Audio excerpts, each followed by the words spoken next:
the way we kick off a show every week here at the Collision Live is with some pop culture news.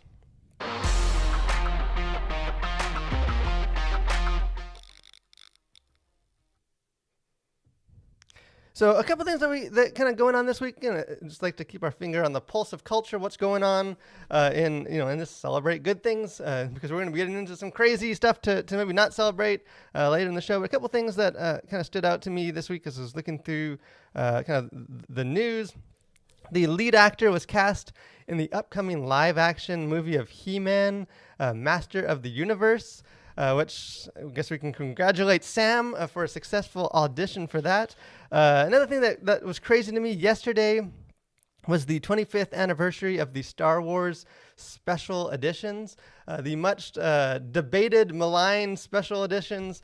Actually, I think it was, I don't know what birthday it would have been. I can't do the math in my head. I went to see the Star Wars special edition in theaters. It was kind of an early birthday party when this thing came out.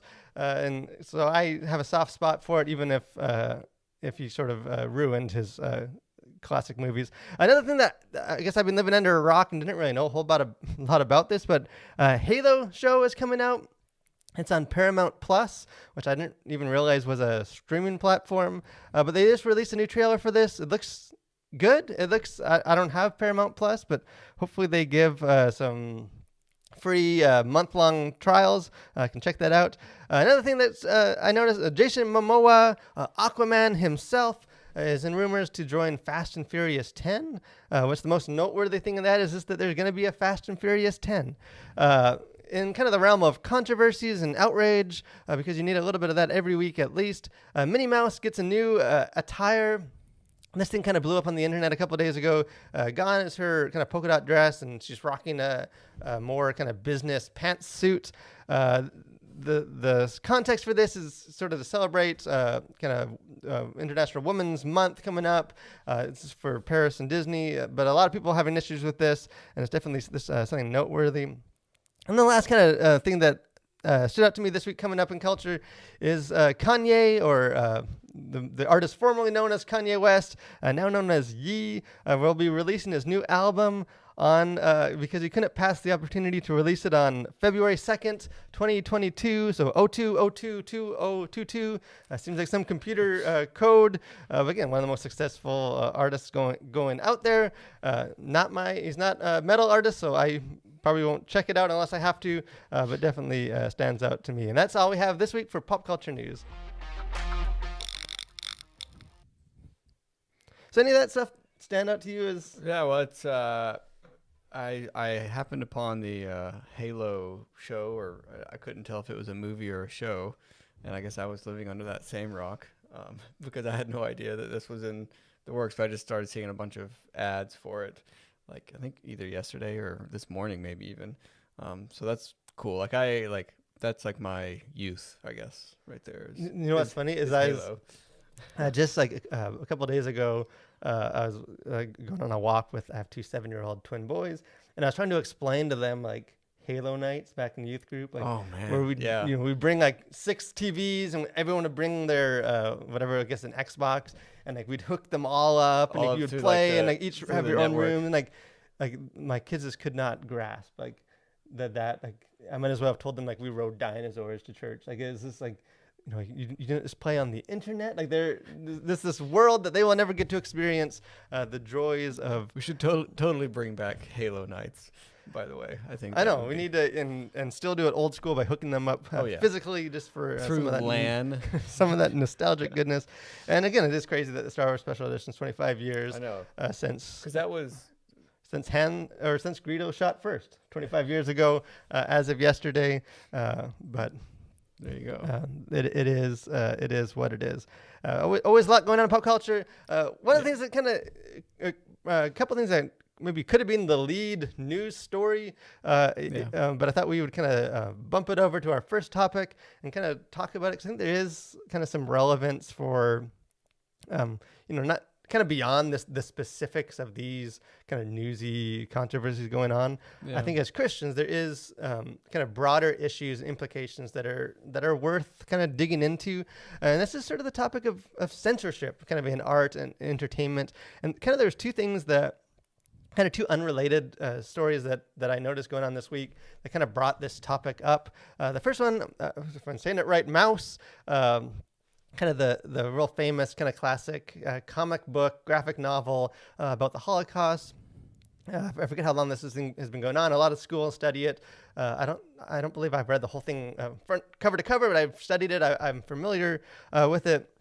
It was removed from Tennessee, a school in Tennessee removed it from their curriculum, and kind of the whole outrage, as it often does, exploded from this about censorship and why they were removing this. And the school board responded with their kind of why they were doing it. It's not appropriate, they thought, for their curriculum, but they weren't censoring it. And it's just a big messy situation, and we don't need to, thankfully, be the judge to decide, is it censorship, is it not? But it just brought that discussion up as far as sort of curriculums and kind of classic literature and books and material, and kind of trying to censor things that aren't maybe convenient for your own worldview or whatnot.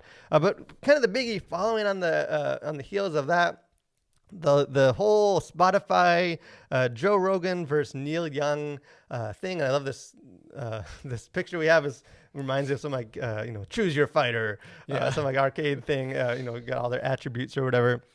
But this thing's been going on. It's still going on. This whole controversy.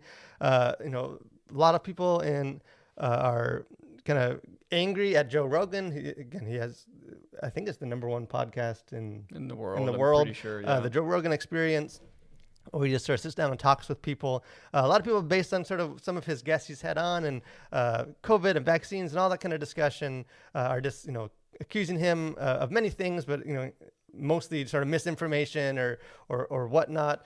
And kind of from that, Neil Young kind of wanted to pressure Spotify to remove his show by pulling his own music off, and a bunch of other artists and musicians and kind of classic rockers have followed suit, trying to pressure Spotify to remove what they think is a dangerous program on their software. I did find it funny. I saw someone tweeted out that Nickelback was threatening to add their music to Spotify if they won't remove Joe Rogan, trying to put the pressure on that. And again, we're not going to get into the specifics of the Joe Rogan, Neil Young. It's still unfolding.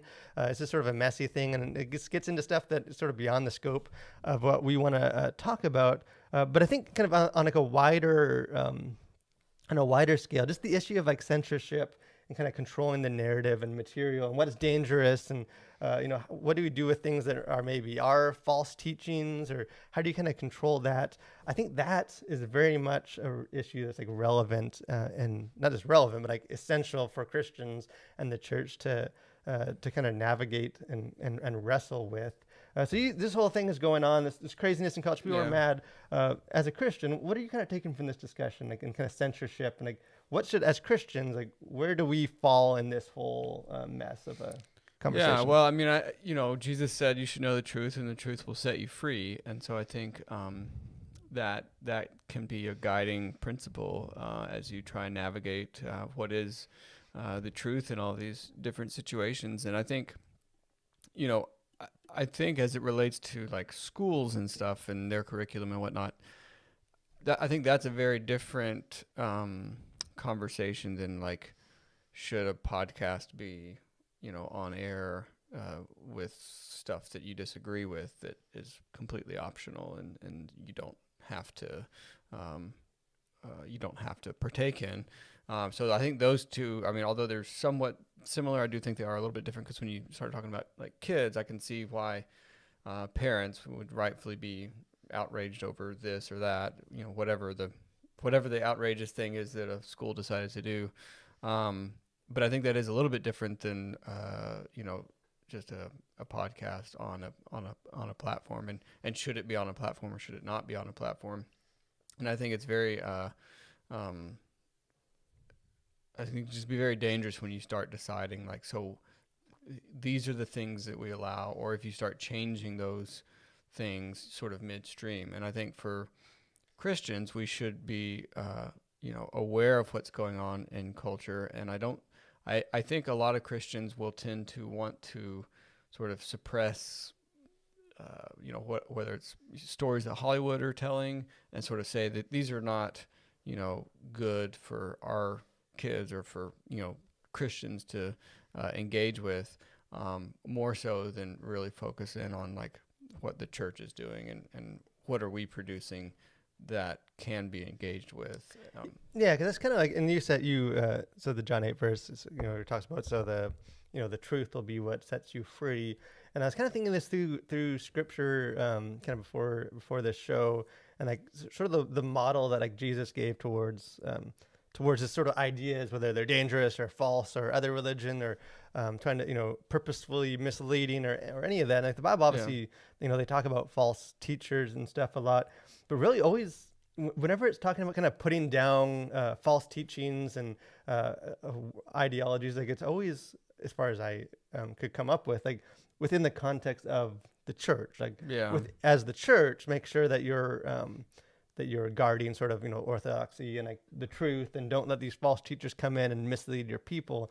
But when it comes to like culture, like you don't read, Jesus telling the disciples to like go and like put down the false teachers of like these pagan prophets, or like, go pull down that temple to Zeus and, that false religion that they're like, he, at least from what we can read in like the Gospels and then also through like Acts, is like they just didn't seem like, the early church didn't seem they didn't really care as much that like, hey, the world's gonna act like the world, these pagans are gonna act like pagans. Like what we can control is like our own community, making sure that we're not being misled by it, but also just like, the answer to the darkness is just to like shine a whole bunch of light, and like it's not just like put out all the darkness and then the light will be able to appear. Like and I think you see a lot of Christians, that's their sort of mode of operation, is that, well, we need to just suppress all the darkness, and then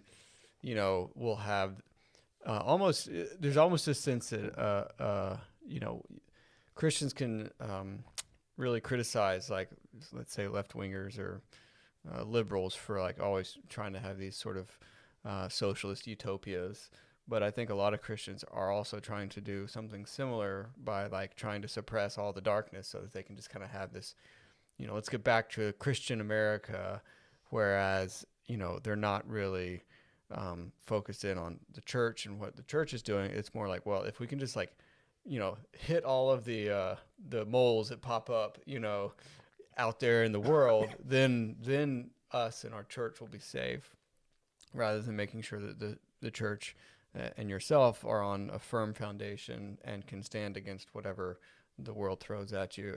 And I think you're right. It is sort of this difference in how you approach things. And Jesus was never going out and like sort of like highlighting all these false religions and showing you how to negate them or whatever. It was always speaking the truth. Well, and I think like especially like the early disciples and stuff, like they had a confidence that like the gospel is better than anything else that's out there. They don't need to, they don't need to like spruce it up or like try and like manipulate people into like what they were offering. Like the worldview and the truth was going to be better than any pagan religion or any secular kind of ideology. So they didn't necessarily need to like put down and go and like censor all the things that weren't related to Christ. Like they just had a confidence, hey, just go preach the gospel, and like that will be kind of what sets people free. And I think, like you said, I think the church can kind of again, we should clarify too, I guess, that like there's a difference. Like it's okay for Christians to be like angry at stuff that the world's doing, or like to we're not saying like we just need to be okay with all, like, or right, hey, if there's a celebrity or an artist or someone that like just they're just releasing a bunch of junk, like or like a movie drops on Netflix or something, like I don't think there's any issue with like kind of voting with your wallet or your presence, or like hey, we're not going to go see that movie because it's just pushing ideologies that we don't believe in, and like that's fine. The church should be engaged in all that and not just be like, hey, whatever, we're happy that it's out there, like but it's just do you but it's just the idea that like if like the fact that like a Hollywood movie is espousing some secular worldview or philosophy, like of course it is. Like that should be Yeah. surprise.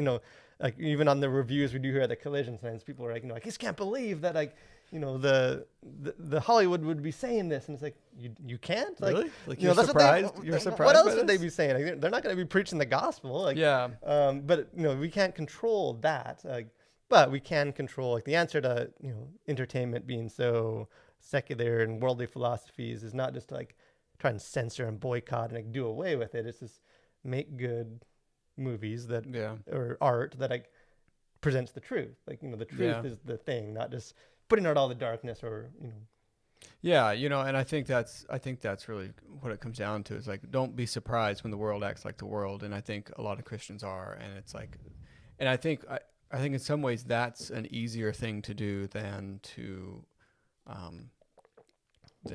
speak the truth and to show the Christian way is a better way, and so I think it's much easier to sort of tear down the ideologies or like be shocked and aghast at whatever some secularist has done or produced than it is to lift up what you believe to be a better way. And so I think that is sort of the default of a lot of folks, and we all can sort of fall prey to this, is just to put down all the stuff that you see in the world that doesn't line up with Scripture, rather than just put forth the truth and share that with the world, and worry less about the world acting like the world, and focus more on so what are you doing about it, and what are we putting out into the world that can combat that in a way that's positive, and not just like because once you put out all the darkness, then what,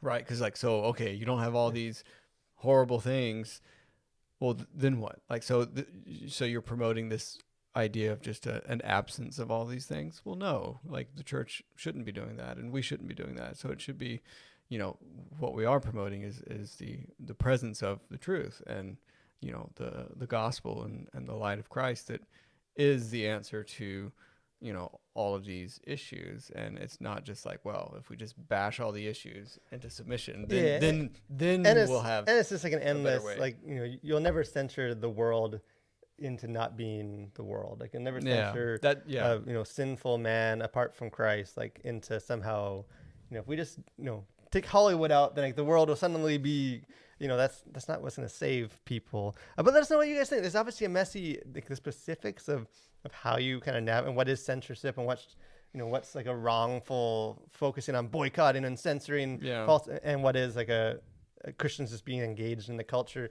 It isn't a simple, one response fits all scenarios. But let us know what you guys think. How do you how do you navigate that, and how is the church and as Christians, do we kind of go beyond just trying to like put out all the cultural darkness and actually contribute a little more, shine a little brighter the light that we have, that really is the only thing that can put away the darkness. But moving on to the next section, we've been kind of spoiled here at the Collision Live. We have had back-to-back weeks of host corners featuring yours truly.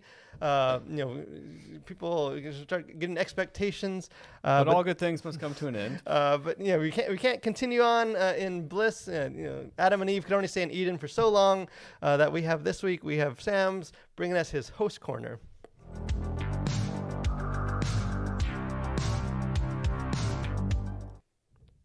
Well, I'm sorry to bring your joyride to an end here, Daniel, but we'll go ahead and put that timer up on, and I'll share.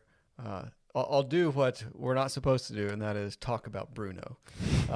This has been kind of on repeat at my house. We have an almost 3-year-old daughter, and she loves this movie, and I actually like it too. And it's a super fun, not all that dark movie on Disney Plus that has apparently kind of taken the world by storm. It's gotten super popular. I feel like everyone's talking about it and singing the song "We Don't Talk About Bruno," which is insanely catchy, and you'll never get it out of your head if you hear it. But I just wanted to share that this is a really fun movie, and it's not just for kids, and it's really different than a lot of the other ones, because my daughter was watching like Frozen and Tangled and even trying to watch Moana, and those are all kind of tend to be a bit darker. But this one was just a lot of fun, and yeah, you should go watch it and talk about Bruno as well.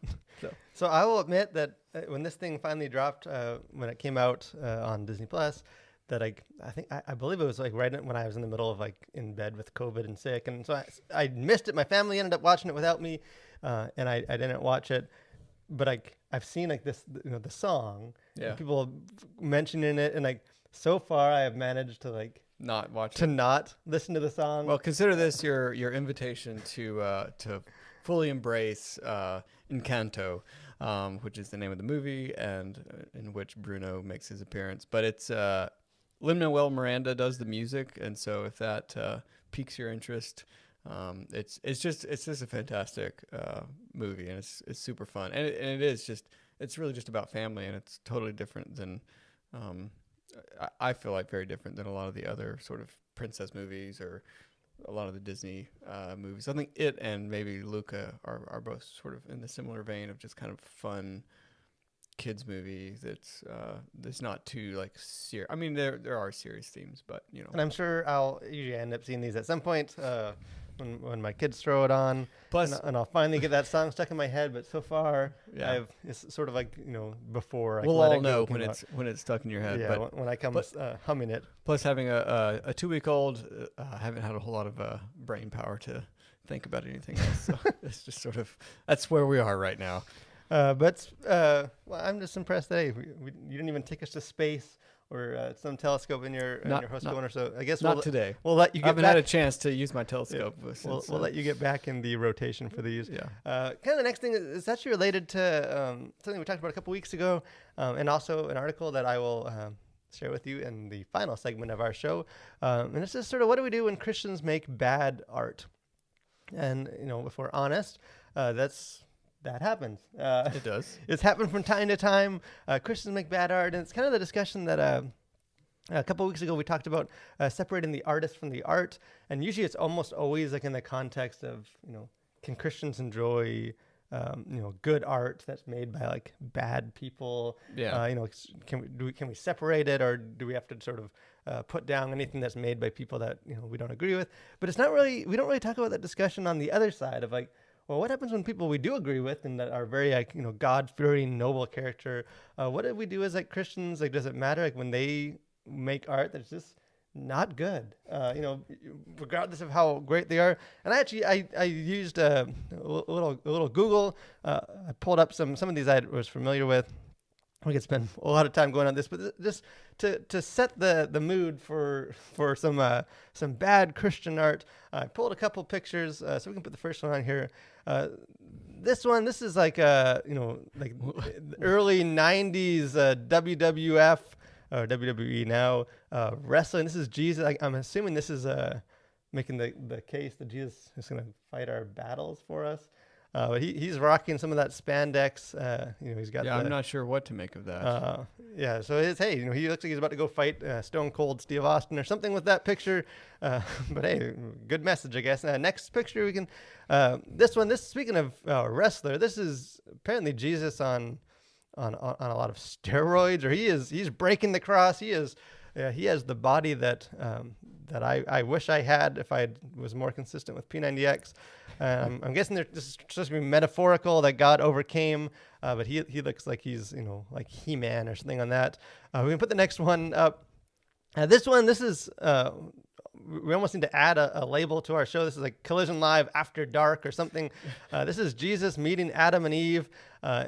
And Adam and Eve look like they were just ripped off the cover of some Harlequin romance novel. There's just something that's a little too adult in this picture. We can go to the next one. This one, I tried to read what the explanation. There was actually some deep thing about Jesus mourning for the children and whatever. But the picture itself, you have Jesus in a water. There's a bunch of like dolls floating around, and he looks like he's promoting some new like extra volume shampoo. He doesn't look like he's in a whole lot of mourning. He looks like he's gonna have some really smooth, well-conditioned hair, tangle free. You could use that to promote it. Next picture. This is and it's kind of a theme actually. I don't know if the way to make Jesus make Christianity cool is just to slap a bunch of tattoos on him, and it's it's like biker Jesus, and he's rocking his father heart thing to show. I think they were trying to picture what Jesus would be like today. I'm not sure that's what he would be like, but there he is. You can hit the next. I got a couple more. I don't know if you noticed. I was familiar with this one. If you notice anything odd about this picture, this is kind of to teach our kids about Noah's Ark, which most of those kids, if they have been doing their early lessons, will notice that only male lions have manes. So I think Noah made a mistake when he was loading up the ark. Those lions are going to soon be extinct. That should have been 2 male dinosaurs, and then then we would know what happened. So good intentions, but not quite maybe the message we were trying to teach our kids. Next picture. This is one that's been out for a while, and I've seen this one passed around as some super deep and meaningful. And I think the intention of it is a meaningful thing. This is kind of, I guess, Jesus taking the heroin from this guy. But there's so many this guy is a bad man. If you look at this picture, this is they went to back 20 years and tried to think of the most stereotypical. He has there's a gun on the table, and he's playing cards, his cigarette still smoking, he has alcohol, someone's skull, there's a legit skull, there's even a handprint on the door. Is that supposed to mean he's crazy? I don't know. I was also bothered by the fact that he only has one arm. Obviously it's Jesus reaching in front of him, but the other arm is just, I don't know where his arm gone. I don't know. And even Jesus's arm is tattooed to mirror the man. It's our second picture of a tattooed Jesus. And the meaning of this picture makes no sense. I don't really know what's going on. If Jesus is the one getting the drugs for us, if we're punishing Jesus, or what's going on with that. But just not a good piece of art, even if the message it's trying to teach is something that's commendable. And I think we have one more. And this is sort of the classic, and then we can kind of get into this conversation a little bit.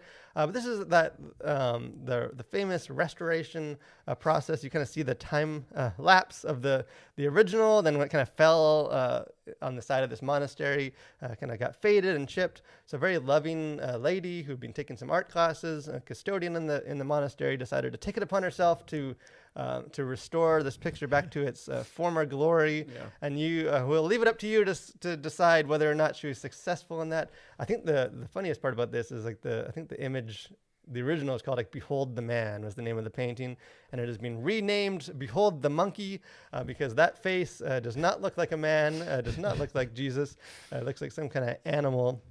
But that's probably a good one to end on, just because it's the lady doing that, as far as we know, and from her interviews, good intentions of preserving this image of Jesus, her Lord.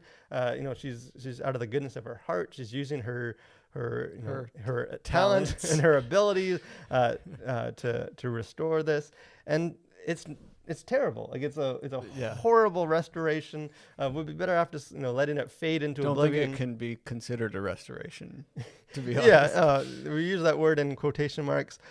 So what do we do with that? Because I think there is kind of this tendency, kind of as the church, to support our team of if it's made by a Christian, or if they had if their heart was in the right place, then we kind of need to affirm it, and we need to affirm this movie because it's made by Christians, and it's preaching a message of the power of prayer, or the power of the sanctity of life, or whatever it is. We agree with the message, so we support it.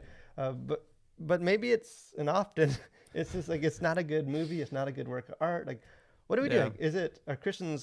Should Christians be more critical about that? Is the world critical enough, and we just need to support our community? And how do you kind of navigate some of that? Yeah, well, I mean, I do think it is a bit tricky if you've ever had to endure perhaps a solo or special music by someone in your church that quite frankly was gifted in other areas. Was gifted. That's a great way to put it. So it's hard. I mean, because you don't want to just be you're terrible at this. You don't want to just totally crush their spirits if you know the person, personally. But at the same time, like I don't like allowing someone to sort of like live in a fantasy of them wanting to be an artist, but just because they want to be an artist doesn't mean they are. And so I think you need to be at least tactful in your approach to it. And I think, we have been probably quite critical of like Christian movies here on the show. And so I think, oftentimes it's with good intentions, but, can it be called good art? Probably not. And so I think you kind of need to, in most cases, probably just say what it is. Yeah, and again, that doesn't mean we're just big jerks. I think an amateur artist or someone can, in their own worship and stuff. Like, it doesn't mean they should stop making art or that it can't be pleasing to God. It may be that you see them at the beginning of their career, and maybe there's some seed of potential, and you don't want to necessarily crush that if it goes on to blossom into a beautiful career. But at the same time, like, I think you need to be somewhat realistic, and I do think skill and excellence is part of that artistic experience and presenting good art like it should be. Yeah, and that is the part that gets, I think, overlooked with Christians. Like, there's so much an emphasis on like the heart and the spirit, and as long as you're doing it with the right heart, then it's great, and we affirm that.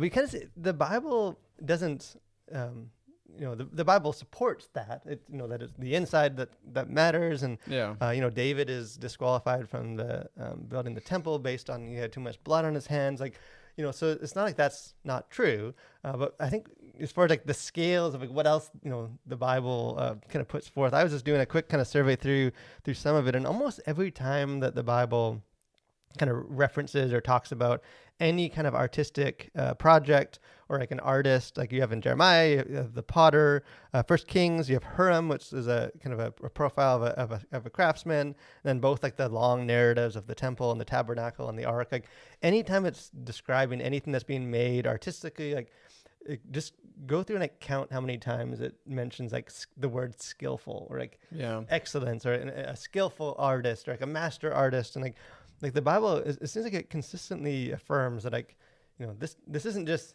hey, Israelites, anyone that wants to, if you love your Lord, like come build the temple. Like, you have like Solomon and we're making a montage, or mural or whatever. Let's paint the children's, the wall in the children's room. Like you have like David and Solomon, like bringing in people from like Tyre, like a different, less, not God's people, like outsiders to build these projects, because they're excellent. And like the Bible also affirms that like skill comes from God, and God empowers people to have the skill to do it. But even that is sort of like, God is picking people. He appoints people that are, that are skillful to do that. And I think like it does matter. Like, excellence, it's not just the heart. And I think like, intuitively we kind of know this. Like the example I've given before is like, if all that mattered is this, that you really believed and you're a really good Christian person, like then like worship teams, like on Sunday morning, like when they arrive to practice, like there'd be no need to pull out their instruments. Like don't waste time on key changes or transitions. Like just bring your Bible, and as the band, we're going to pray for the whole hour. Because it doesn't matter. Like, if it's only the heart, then let's focus on that. Yeah. We don't need to sound, excellent and work on, but like, we don't do that because I think we know that like, hey, there is an element of like excellence, and that we need to affirm, that we don't want like shabby bad art as our worship to God. Like there's some, so sort of like, what do we do then if we take that mindset to like things like movies or books, like, Well, I mean, I just think you affirm those movies and books that are excellent, and that if they have a worldview that you support and that align with you, and it is an excellently crafted piece of art, then yeah, absolutely support that. But if it's sort of like a just sort of a slapped together sermon disguised as a story or something, then maybe that's not the best foot to put forward. Yeah, and it's sort of like the question is like, why does it matter if we affirm, if we just celebrate Christians that make any kind of art. And like, it just, the problem with that is like that it, if we just like affirm any kind of bad art that a good person makes, and like you just sort of foster this like culture of like encouraging good people to make bad art. Like there's no incentive if kind of the only line of like, hey, this is, everyone's going to celebrate this and flock to this movie is if they agree with the theology, or like if I'm a Christian and they're Christians, like then there's really no incentive to go beyond that, right? Yeah. To push the boundaries. And I don't think that inspires, and I don't think that sort of elevates your quality of life, and I think that's something that art should and can do if it's excellent, is that it sort of lifts you out of the mundane and into sort of a sublime experience. And, if it's just sort of like, well, check the box, their theology is correct, then I feel like it's not really doing what art's meant to do. Yeah, you're not being challenged, you're not kind of being blown away by the sublime of the art. Like it's just, you're really just affirming kind of the agreeable, which doesn't take a whole lot of thought. But let us know what you guys think. What do we do with some of this art? Like, obviously there's a way to affirm Christian artists and creatives, while also kind of separating that and being honest about the art that's getting made, and kind of pushing as kind of the Christian community to go beyond maybe kind of a lower level to create better art that has more of an impact in society and in culture, and that's kind of more appealing beyond just people that agree with the message, which is I think why you see so many Christian movies, the audiences are like 99% people that that are Bible believing Christians, and then like 1% of someone that I just didn't know what the movie was about and walked in by accident. Yeah. And I think kind of part of the way to change that is to just encourage Christians to make better art, to be honest, to kind of better judges of art beyond just, hey, we agree with that. But let us know what you guys think of that. And speaking of things and brilliant works of art, the last part of our show this week at the Collision, we're excited. We've been announcing or talking about, speaking of Christians making high quality books and material, we've been sharing that we've been working our new book, The Collision Volume 2. You can see out here now. We have copies galore. One of these would look great on your bookshelf. We just got our copies in today. The stores are being fulfilled. We'll be kind of sharing some links and announcing probably in the comment section of this video, and we'll kind of be letting you know more about that book. But we're excited to release our second volume, kind of anthology, a bunch of articles dealing with issues like we talk about here at the show, from a bunch of different writers. Also have our website if you guys aren't aware that we're not just video. Even though we have faces made for video, that we also write. We also have stuff on our website, thecollision.org. Just released a new article kind of on this issue as far as separating the artist from the art, kind of on both ends of it. Christians, can we celebrate or enjoy art made by people that are maybe just despicable people, but they just make some really great art? And what do we do, like we talked about today, about art made by good people that's not good art? And could you check out, we have some other kind of recent articles about our job as cultivating the world based on Eden and some other stuff. So I encourage you, if you haven't checked it out, check out our website, thecollision.org. A lot of good stuff on there. But any kind of final thoughts for you? That's it for me. So we encourage you guys, check us, join us again next week. We got Sam's host corner out of the way, so I will be back enlightening more you metal on some great European heavy metal, maybe with a symphonic little touch to it. So much to look forward to. But most of all, guys, thanks for watching. Stay safe out there and continue to collide with your world for Christ.